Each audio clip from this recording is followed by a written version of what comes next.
I'm Mark Silberg, eLab Network Manager. The Electricity Innovation Lab, or eLab, is a collaborative platform hosted by Rocky Mountain Institute, convening key decision makers and practitioners from across the U.S. electricity sector.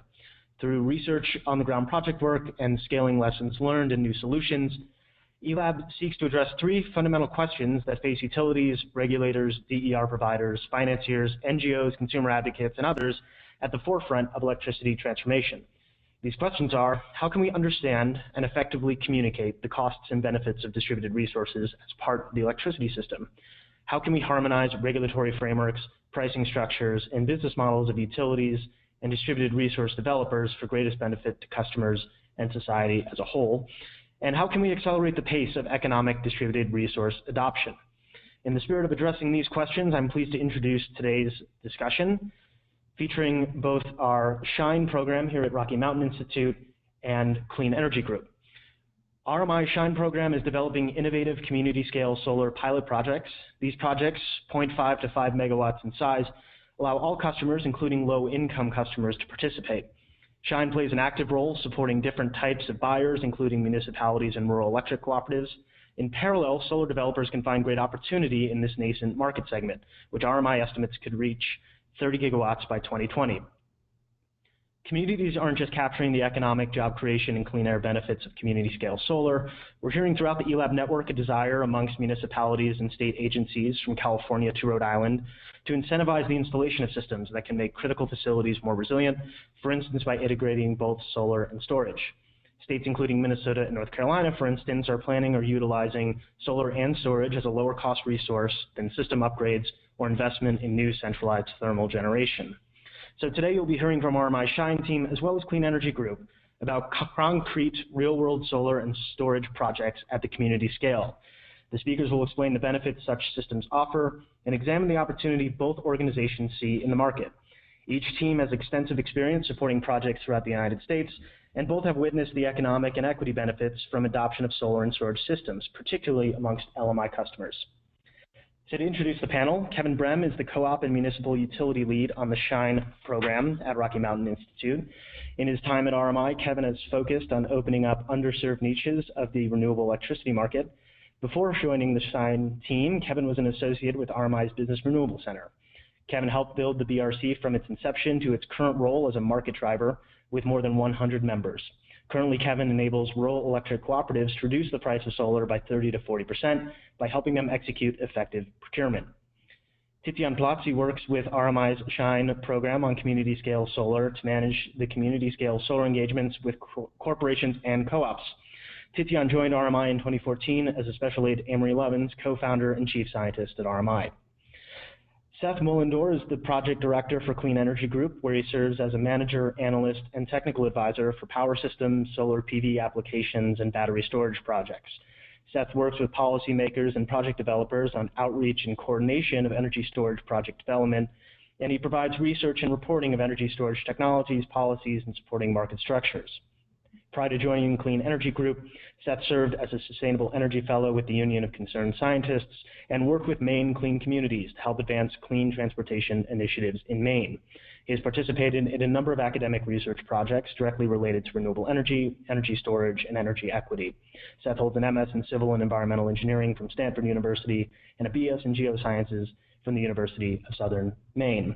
Now, by way of a quick note on logistics, Q&A will be handled at the end of the webinar in the final 10 minutes or so, and we invite you to input your questions in the question box on your screen. And with that, I will hand it over to Titiaan to begin the presentation. Wonderful, Mark, thank you, and welcome everybody to this eLab webinar. I will start to introduce our SHINE program at Rocky Mountain Institute. So our team was founded the summer of 2015, a little more than a year ago, with the vision to enable solar to provide clean and affordable electricity to every American. We work, and we have been working in the last year or so, with communities, utilities, and solar developers to install 1 gigawatt of community-scale solar by 2020 at 30 to 40% lower costs, making community-scale solar an economically attractive renewable option. So you may ask, what is community scale solar? We define community scale solar as a segment that sits between behind the meter and utility scale solar. In fact, we say that this is in a sweet spot. Utility scale solar, due to its large size, let's say more than 20 megawatts, can reach low costs and therefore be economically attractive, but it is typically sited on transmission grids, which means that these can be lengthy and costly interconnection processes, and utility scale solar requires a lot of land. Behind the meter solar, on the other side of the spectrum, is smaller, typically less than 500 kilowatts, and due to the customized nature in terms of design and engineering for every project, has high costs, despite the benefits of behind the meter solar can deliver to the distribution grid. Community scale solar sits in the sweet spot between these two because it can achieve, especially when done in portfolios, costs close to utility scale solar, as we will show later in this presentation, while still providing some of the benefits that behind the meter solar can provide. Two other things I would like to point out. The first is that community scale solar is defined differently as community solar, which means that community solar is part of community scale solar. So community scale solar encompasses shared systems with direct off-takers, as many of you may be familiar with, as well as similarly sized systems, 500 kW to 5 megawatts, sited on the distribution grid, where there is a direct and single off-taker, for instance, a cooperative, a municipal utility, or an investor-owned utility. The final thing that I would like to say in the last row of this table is that we have seen community scale solar costs come very close to utility scale solar costs. So let me briefly summarize what we will talk about in the next 20 minutes on the community scale solar part. First, our definition of community scale solar, as I've given it to you, is half a megawatt to 5 megawatt arrays on the distribution grids. Second, our team helps buyers, especially rural electric cooperatives, but also municipalities, to procure community scale solar at net economic savings. Third, and this is where my colleague Kevin Brehm will take over, in New Mexico, PPA prices for community scale solar have come down 40% or more to below $50 a megawatt hour, or 5 cents per kilowatt hour. And prices can reduce beyond that 40 to 50% cost savings if developers further support this market segment. And then we will close before passing on to Clean Energy Group to identify the different roles that stakeholders can play to accelerate this segment. So you might ask, why is this segment, what is holding this segment back? I have not yet seen this in typical forecasts of the main market analysts and reporters. We identify 3 types of barriers that hold community scale solar back that we then try to address as a team. And these 3 are cost, awareness, and access, as indicated in the left column on this slide. On the cost side, what we have seen is that community scale solar PV prices, so let's say 1 megawatt systems, are often not sufficiently competitive with the value they provide to entities such as municipalities or distribution cooperatives. Especially for them, typically the alternative is to buy wholesale power plus transmission. That is their avoided cost. The opportunity there that our team tries to support is to run competitive procurement to bring those costs down below avoided cost prices. Again, typically wholesale plus transmission for electric cooperatives and other avoided costs for instance, municipalities. Second, on the awareness side, one of the barriers is that buyers rely on a dated or incorrect view of community scale solar's value proposition, or they may find the offering opaque. This is partially due to the rapidly reducing costs of solar, which may leave people who looked for a price 2 years ago with an outdated view, but also partially due to the relatively complex economic analysis that is required to understand the true value. Our team addresses this, as Kevin will explain, by providing information and education. The third barrier is around access.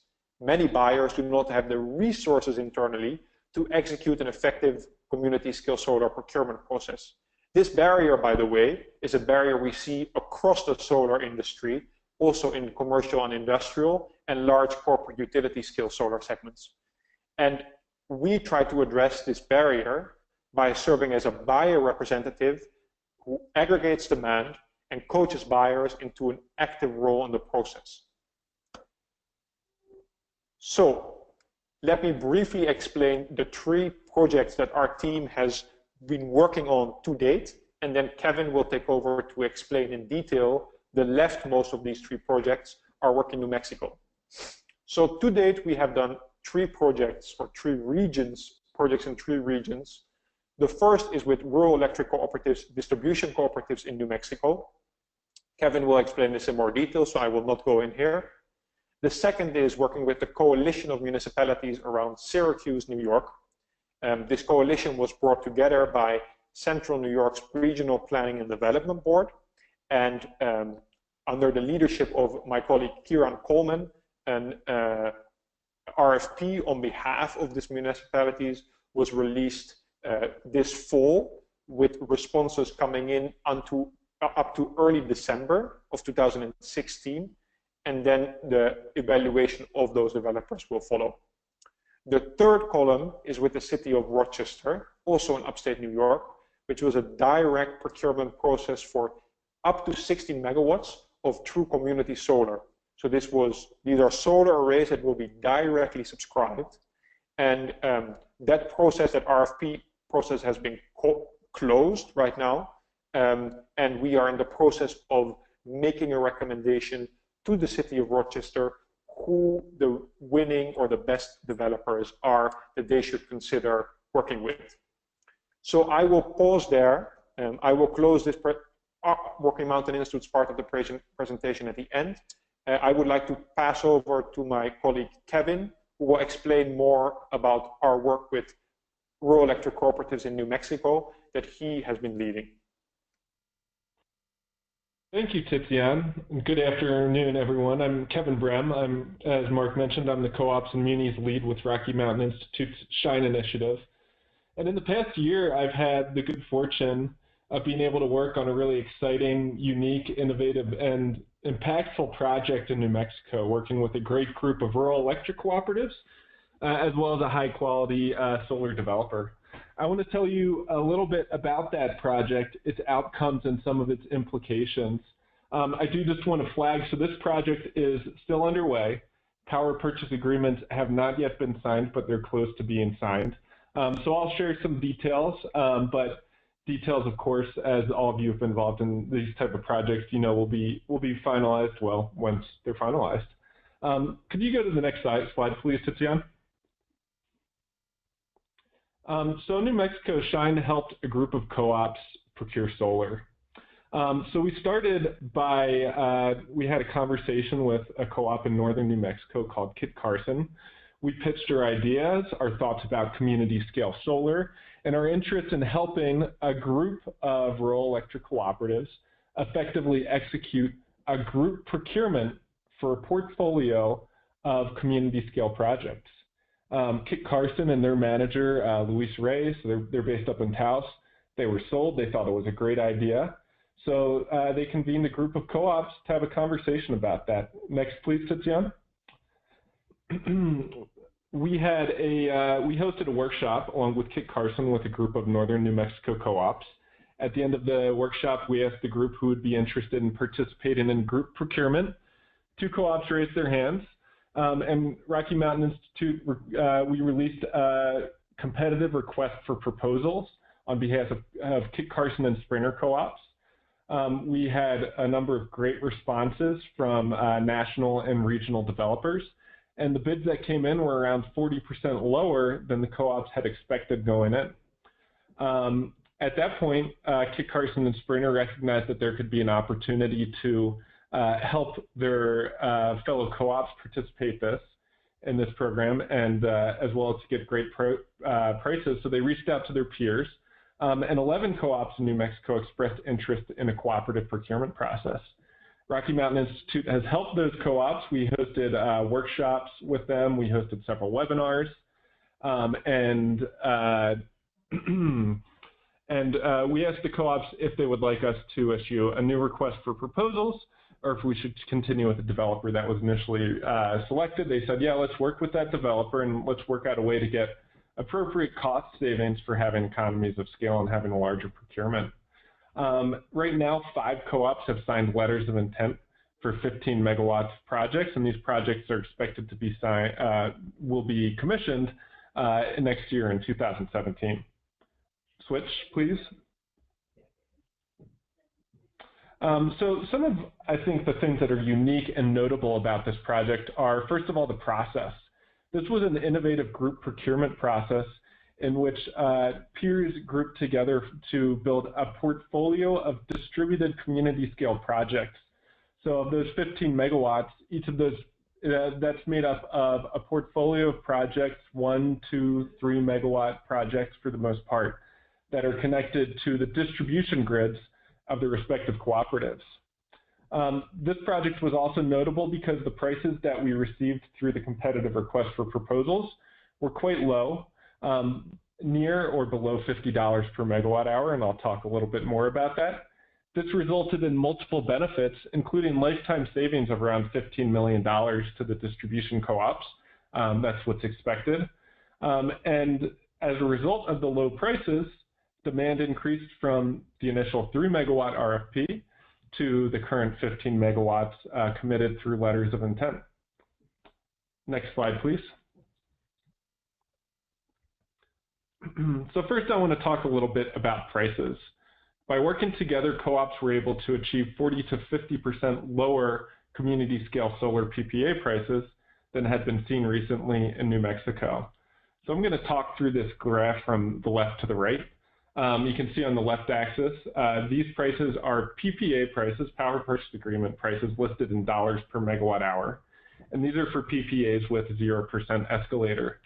So in the previous 2 to 3 years prior to Rocky Mountain Institute's work with these co-ops, there had been other solar PPAs for this scale of project signed in New Mexico.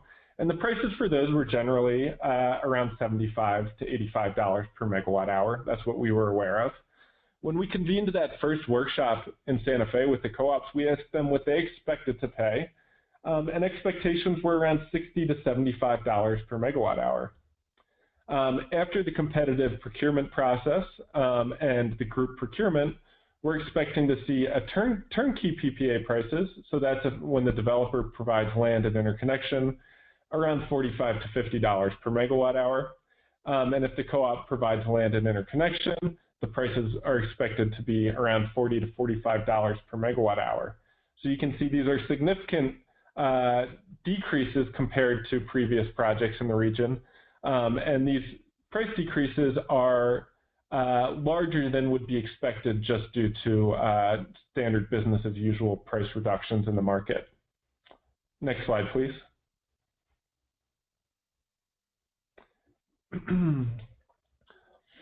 So probably the most important thing from the perspective of the co-ops is that these solar PPAs allow them to keep costs down for their members, and because they result in lifetime savings. So I want to take just a moment to talk you through this graph on the left, which explains what these savings look like. So first of all, look at that red and blue line. They refer to the axis on the left, which is listed in dollars per megawatt hour. That blue line shows a PPA price. In this instance, it's $50 per megawatt hour with a 0% escalator. And the red line shows the credit that the co-op gets from its GNT. And the co-op receives basically a feed-in tariff type credit on its bill per unit energy produced. So the savings the co-op should expect to generate from solar here are the difference between the red and blue lines. And to figure out how much savings the co-op gets in a year, you just multiply the differential in price per unit energy times the number of units of energy produced, and that's shown in those green bars on the bottom, which are associated with the rate axis. So to summarize these benefits, for a total portfolio of 15 megawatts, the NPV is expected to be around $15 million, and that's about typical savings were around $850,000 for 1 megawatt project, and there was some variance around what the co-ops savings they would get from their projects. Additional benefits are the co-ops were able to meet demand from their members for local clean energy.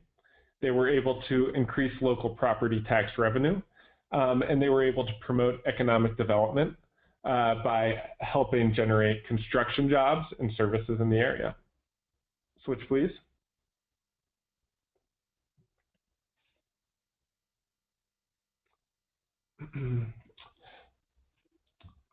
So we thought this is a great project in New Mexico. We're really happy that these co-ops are able to gain these benefits and pass them on to their members, but we also think a little bit, what are the implications for other parts of the market, whether that's the co-op market, municipal utilities, or other regions of the market.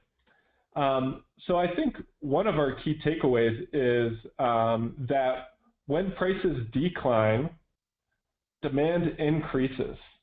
So to illustrate this a little bit, when the expected price was around $60 per megawatt hour, we had 2 co-ops who decided to participate in this request for proposals for a total of 3 megawatts requested capacity. On the other hand, when the price of solar came in and it was around $50 per megawatt hour, demand increased significantly, and the portfolio went from around 3 megawatts to 10 to 15 megawatts. So I think this is a powerful indication of when prices decline, there's a large opportunity for to generate more demand in a region.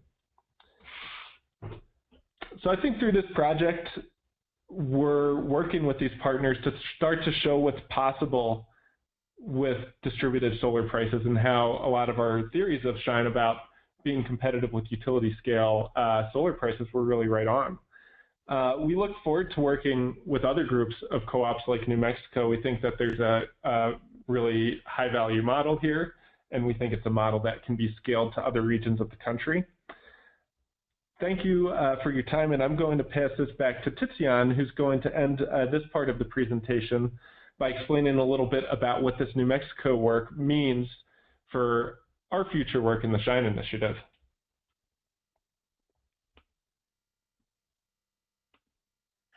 Thank you, Kevin. So this slide, one of the things that Kevin showed was how demand increases when prices come down. And this happens around specific price points, which logically is when solar becomes in the money compared to an alternative.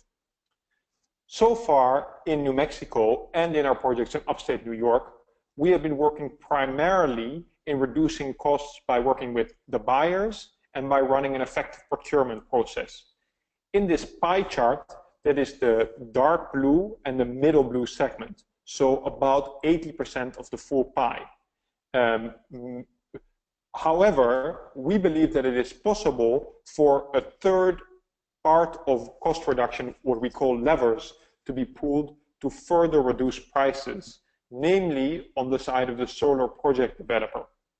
So one of the things that our team looks forward to as we replicate or intend to replicate our efforts supporting other buyers, including rural electric cooperatives around the nation, is to also try to work with solar developers or incentivize solar developers to innovate on standardizing the systems, especially around reducing the hardware costs, reducing the labor costs, and increasing overhead utilization, all three things of which can be achieved by going after standardized system designs.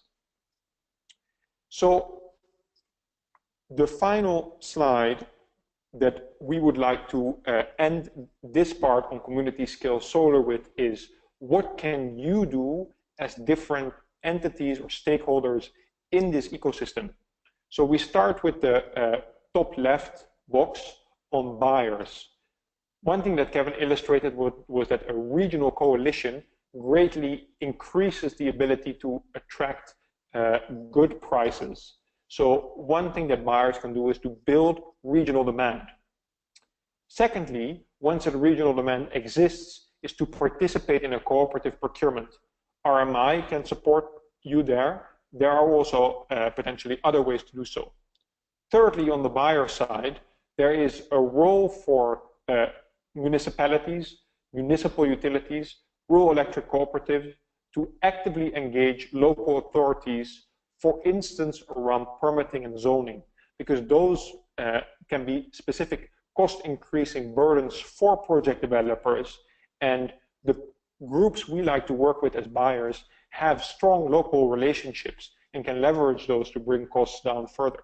It's much easier to walk into the city office when this is a place where local relationships exist. Moving to the second box on developers, we really believe that this is a market segment that is going to see very high growth in coming years to become a multi-gigawatt market very soon. This means that it presents a multi-billion-dollar opportunity for solar project developers. So one thing that developers can do if they are interested in accessing this market is to develop distribution scale system designs that leverage economies of scale. Building on that, creating a value proposition that serves the entire community, including different income groups, as we have shown and will write about shortly in Rochester, New York. Then, finally, as developers, participating in competitive requests for proposals initiated by these municipalities, and also exploring the value chain for novel partnerships. On the side of regulators, so this can be public utility commissions or public service commissions for states, understanding how and when distributed resources are cost effective to achieve a goal. For instance, to reduce peak loads on distribution grids. And based on that, enabling compensation models that account for the value of community scale solar and other distributed energy resources if they deliver the services that meet a certain goal that could also be delivered by other things which might be more costly, such as grid infrastructure upgrades. Finally, a fourth stakeholder in this ecosystem that is very important are financiers.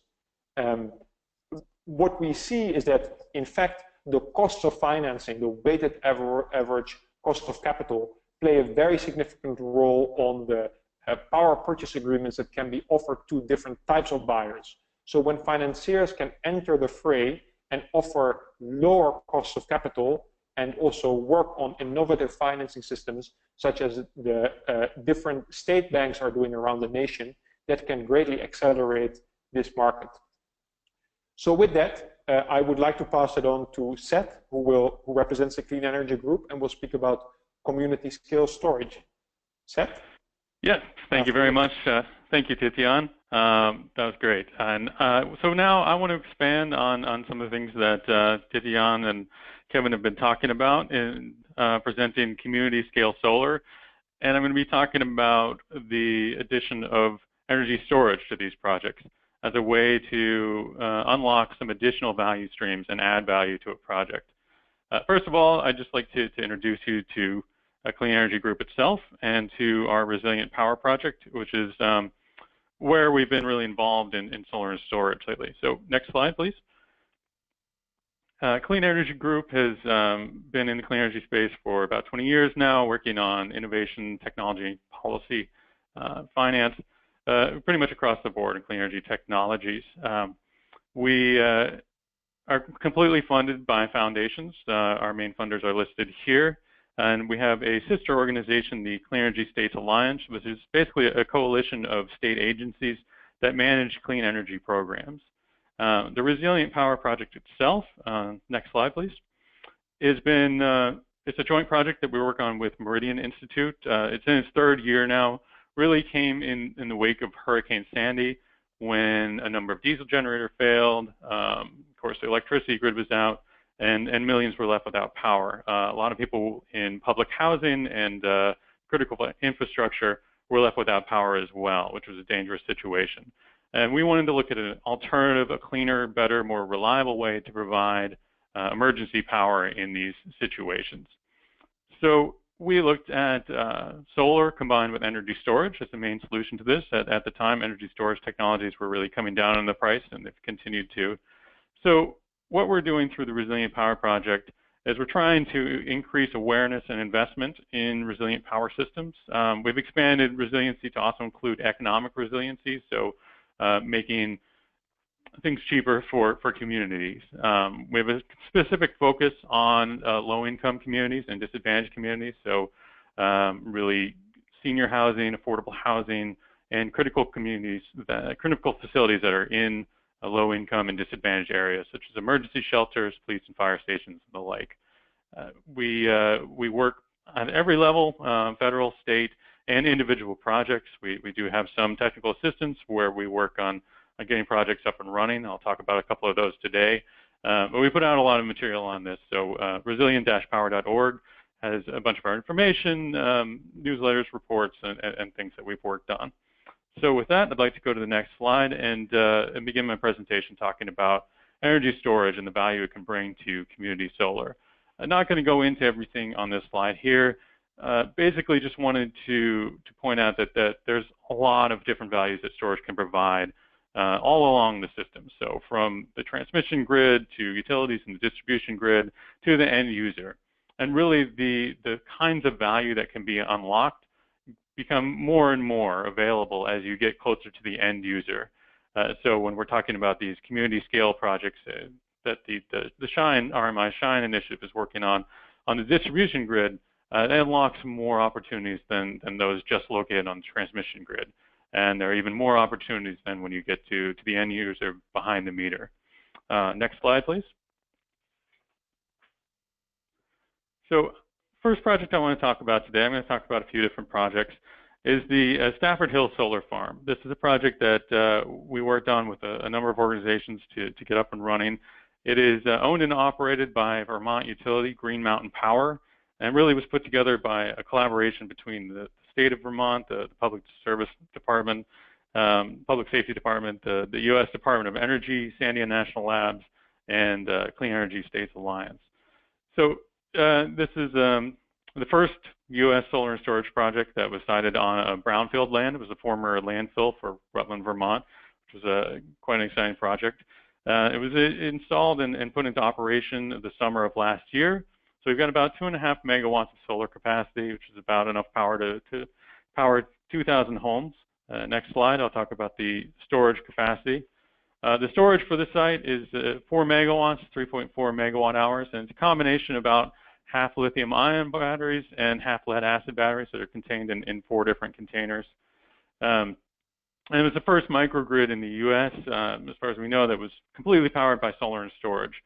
In addition to just being this microgrid here, it is co-located near Rutland High School, which is a designated Red Cross emergency disaster center. And in the event of a power outage, the system, along with the Red Cross facilities, can be islanded and pretty much indefinitely operated and provide emergency power for the community. So a great project for a number of reasons. Next slide. So I want to talk about the economic value of this and really just the economic value of adding energy storage into the project. This was about a $10 million project. As I said, it's owned and operated by Green Mountain Power. Showing this graph here on the right of the New England ISO low duration curve, because the primary benefit from this is reduced capacity payments to the grid operator, to ISO New England. So all of the utilities that are on this regional grid, they pay a peak capacity payment for the highest demand on the system, on the ISO New England system, for 1 hour of the year. And that's this big spike in demand that you see on the left side of the graph. So When that 1 hour of the year hits, you look at how much each utility is contributing to that, and their capacity payment for the year is based off of that. Green Mountain Power just actually put out a press release that in August of this past year, they were able to hit that demand peak and lower it using this microgrid, the Stafford Hill solar farm. And due to that 1 hour offset in peak demand, they were able to save their customers $200,000 just from 1 hour of operation. And in some preliminary analysis that we've done of other utilities that can also take advantage of this value stream, we've seen that most of the value comes from that, about 50% of the value of the system. And it translates to about $120,000 per megawatt hour per year. Another big chunk of this is in this avoided regional network service charges, or the transmission payments to the grid operator as well. That's another about $100,000 that can be realized per megawatt hour per year. Also, energy arbitrage, storing solar at times of low demand when electricity prices are low, and discharging that energy onto the grid when the prices are higher is another big value stream. So basically, again, due to some preliminary analysis that San Diego National Labs did, these types of projects for a municipal utility in New England can have about a 7-year simple payback just for the energy storage side. So that adds a lot of value to the project and really improves the net present value of the project.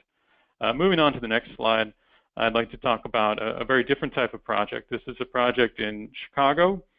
We've been collaborating with Elevate Energy on this. It's with the Chicago Housing Authority. So this is all low-income community, low and moderate income.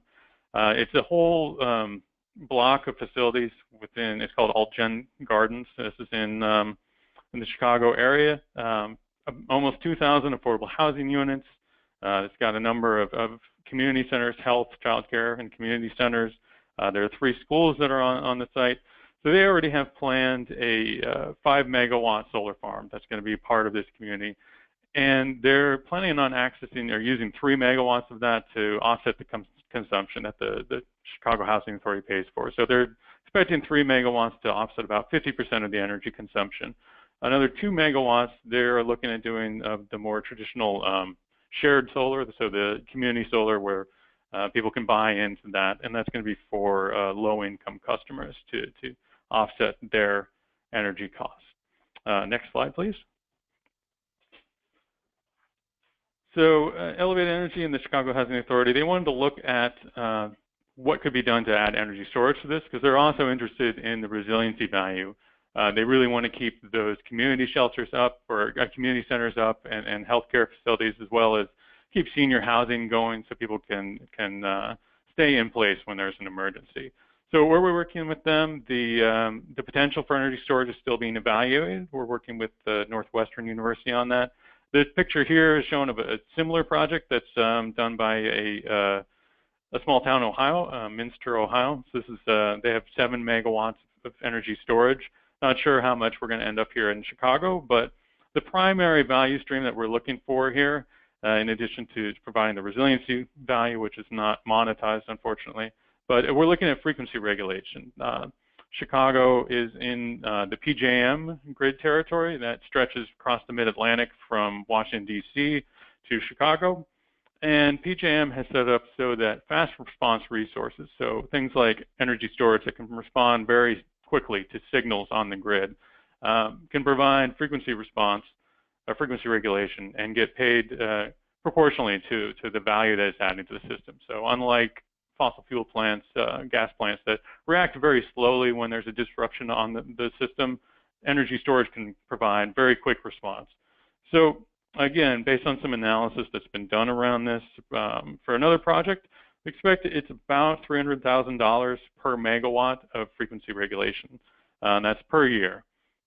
This results in a very good project payback time and adds a lot of value to a project by participating in frequency regulation.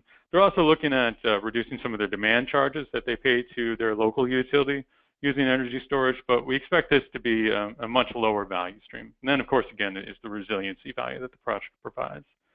Moving on to the next slide, I'd like to talk about some work that we've done recently at Clean Energy Group through our Resilient Power Project.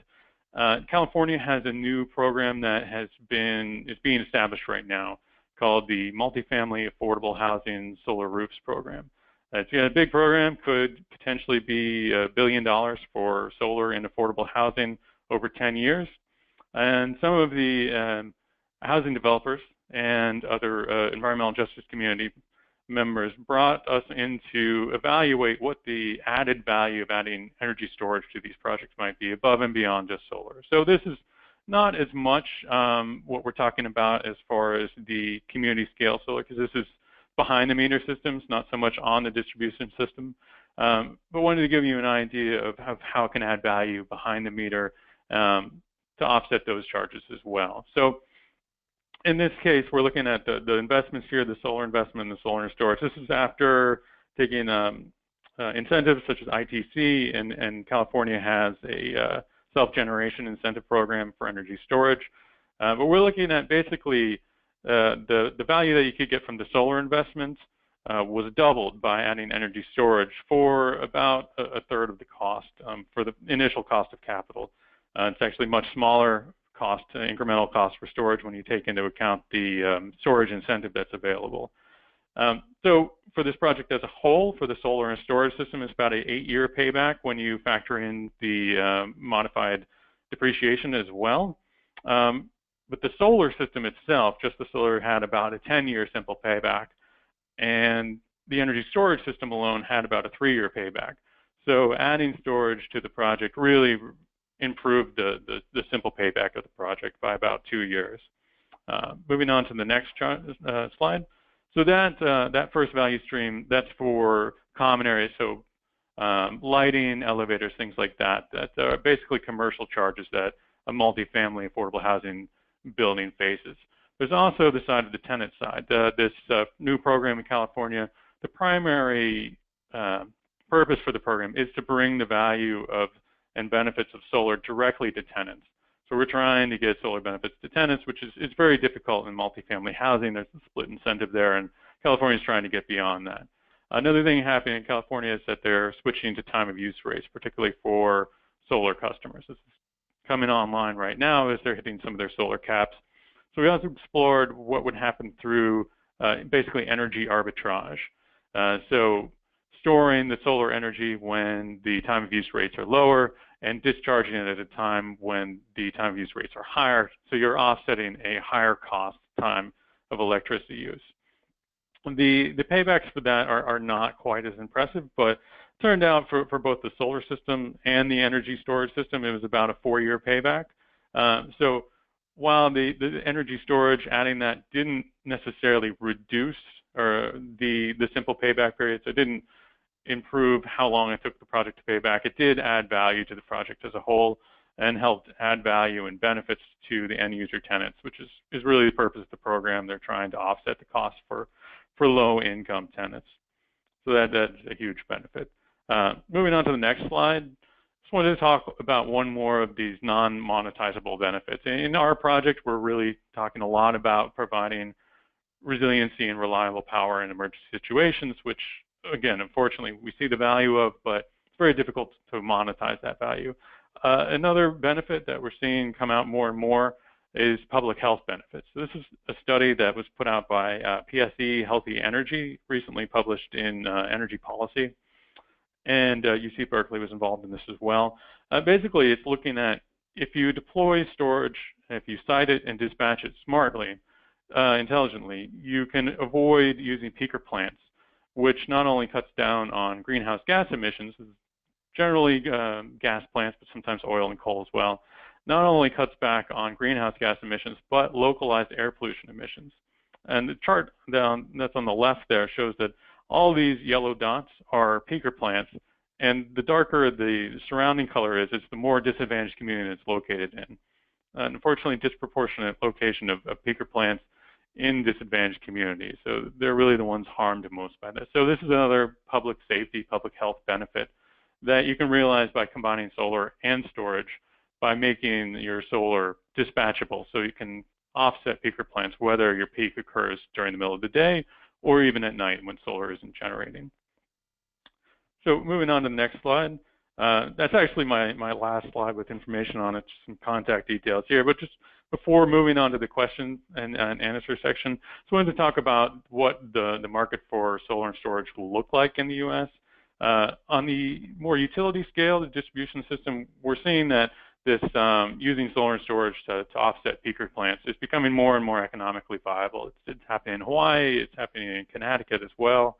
We're also seeing a lot of solar and storage starting to be deployed to defer investments in transmission and distribution upgrades. It can be a lot cheaper and a lot easier to deploy storage technologies than it is to do a big upgrade to transmission and distribution systems. On the more distributed side, more behind the meter, we're seeing a lot of kind of virtual power plant aggregations where smaller systems can be combined together to provide grid services, whether it's frequency regulation, like I talked about earlier, or a demand reduction, which again is lowering the peak so we can rely less on fossil fuels. Also seeing more and more demand charges are increasing, and time varying rates are starting to be deployed more often as well. So we're going to see a lot more potential for even residential systems to provide value by combining energy storage with solar. And that's really what we see happening with the market. With that, that's all the information I have to present. So I'd like to turn it back to our moderator and open it up to questions. Thanks so much, Seth and Titiaan and Kevin. Well done. We have about 12 minutes now for Q&A, and a number of questions have been rolling in. We invite you, of course, to continue submitting questions in the question box. But to kick things off, I have a question for both teams. How can we make this, your model, financially feasible for communities with lower than average electric rates and those communities that are resource constrained?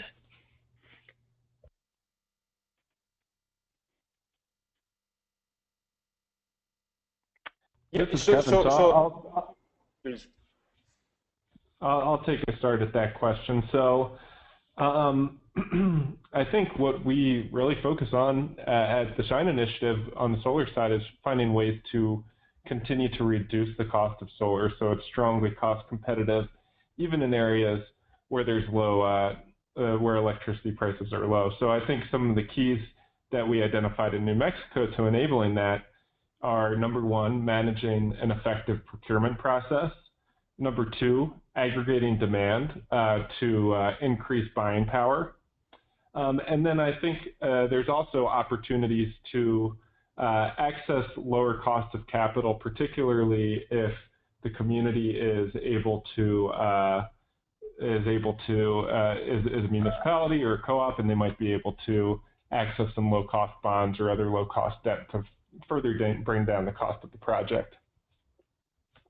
And Kevin, that I think is an excellent start. If I may add to that, two things. The first is on communities that do not have resources available.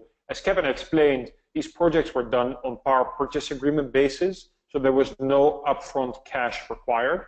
That's number one. And number two is in terms of lowering the second thing is that what we are now seeing is that in areas where there are low electricity rates, there may be other values that can be quantified.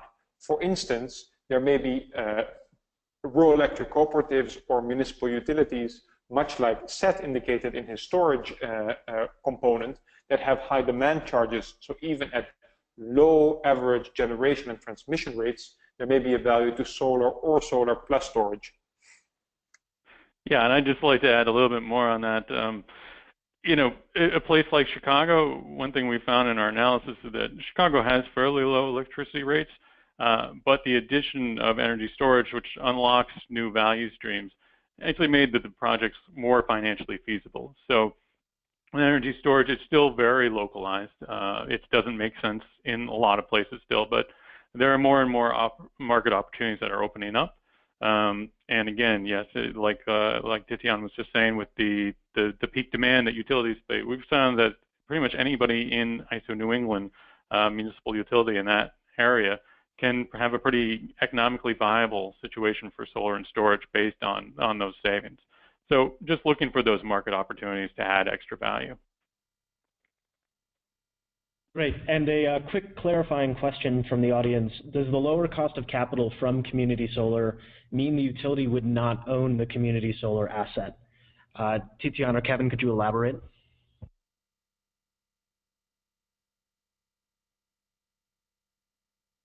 Sure, this is Kevin. So I think in the projects in New Mexico that we were speaking about, it was a power purchase agreement, so the project was owned by a third party. That tends to be the most popular option right now for a variety of reasons. Number one, since co-ops in particular are nonprofits, it allows the third party to more efficiently capture the investment tax credit. And second, because these projects are new to a lot of buyers, including co-ops, the power purchase agreement shifts some of the performance risk away from the co-op, and it shifts it to the developer and the long-term asset owner who's more familiar with the technology and better understands its risks and performance. Yeah, and Kevin, if I may add to that, one thing that is maybe a clarification is that these projects in New Mexico, the prices of solar were so low compared to the value that actually this is not a shared solar project. So the rural electric cooperatives are buying the community scale solar power without asking individual customers, the households that they serve, to sign up. They're just distributing the benefits equally among all their customers. So it is not shared solar in that way. And this is part of what we call community scale solar, which can also be called distribution scale solar. Thanks, Titiaan. On the question of funding, this one is for you, Seth. What funding opportunities exist for installing solar and storage for low-income housing projects, if you're aware of any? Yeah, that's a difficult question. There isn't any dedicated funding opportunities. Certainly can talk offline on if you're trying to get a project started. We have some small funding opportunities. We can provide small grants to try to figure out the technical and financial feasibility. California is really going to be the first one to implement a program that, if done right, hopefully will provide some real incentives for getting solar and storage done in low-income housing. Great. And a question for each team, is there a playbook yet for structuring these projects to speed up their success? We can start with the Shine team and then leave the rest up to you, Seth.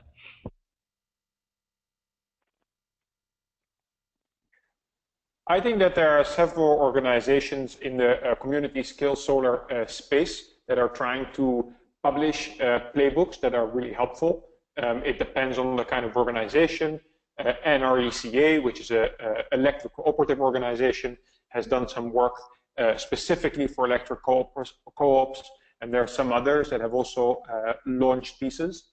I think one thing that we have seen, which I alluded to in terms of the barrier of awareness and access, is that for many of these groups, it's really valuable to have a partner, a buyer representative, who can walk them through their first projects. And so I really think that the view that we take is that we actually leverage some of the resources and playbooks and views that some of our other organizations share, but we really try to help the buyers we work with, be that direct communities or co-ops, to implement those. So yeah, I'll say on the solar and storage part that they're kind of being written right now. This is still a very new area. There are projects that have been completed. There are actually quite a few projects across the country that have been completed, but a lot of them tend to be, they've been in demonstration. Now they're moving towards the more, this is a viable market phase, and we're seeing more and more replication. But a lot of these are being done for the first time in their regions or for their applications. So there isn't really a good, I wouldn't say playbook for how to do these, but there are a lot of resources out there. And that's something that we're trying to help get out there at Clean Energy Group as well. So again, can point you to some resources specifically for, depending on what kind of projects it is. Titiaan, a question for you. What role do you think community choice aggregation, as outlined in New York State, could play in addressing the costs, i.e. via the competitive procurement framework laid out in the CCA order? Yes, so for those on the line who may not know what community choice aggregators or agencies are, they are public agencies. In New York, they are formed by municipalities or cities, in California by counties typically, that have the authority to serve electricity to end customers, either households or small businesses. In New York State, Sustainable Westchester is the first CCA that's currently in operation, and they basically take over typically tens to hundreds of thousands of homes and small businesses in a region, in a county or in a municipality, and then serve them. They become the electricity server to those people, and typically, at least at the start, these community choice agencies, CCAs, buy the power through a contract with an electricity retailer. I think that the person who asked this question was spot on, in the sense that CCAs have said, both on the West and the East Coast, that one of their main intentions is to buy more renewable power at a low price. And I think that CCAs can drive this. I will point to two challenges that I see. The first is that many CCAs are relatively new, which means that operationally they are still very focused on delivering affordable and reliable power, and starting to procure their own assets, therefore, is a bit of an operational challenge. Second thing, and related to the newness, is that most CCAs, with the exception of Marine Clean Energy, have not been around for more than 5 years, and therefore they do not have a credit rating, which means that it's very difficult for them to get financing to own assets.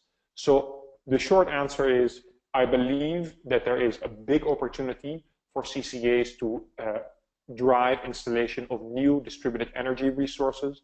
I think through their aggregation, they can naturally drive down prices. They will be a prime partner to work with, but I think there are some main challenges that need to be overcome.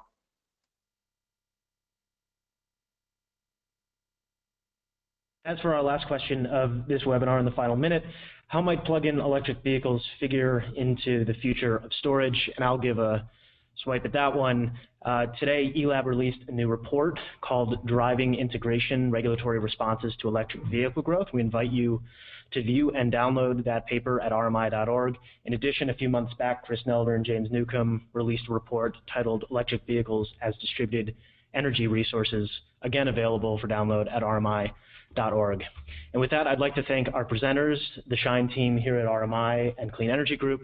Thank you very much. The slides, as well as a recording of this presentation, will be made available to all participants after the webinar has concluded. So stay tuned for that. Again, thank you from eLab. I'm Mark Silberg, and have a lovely rest of your week.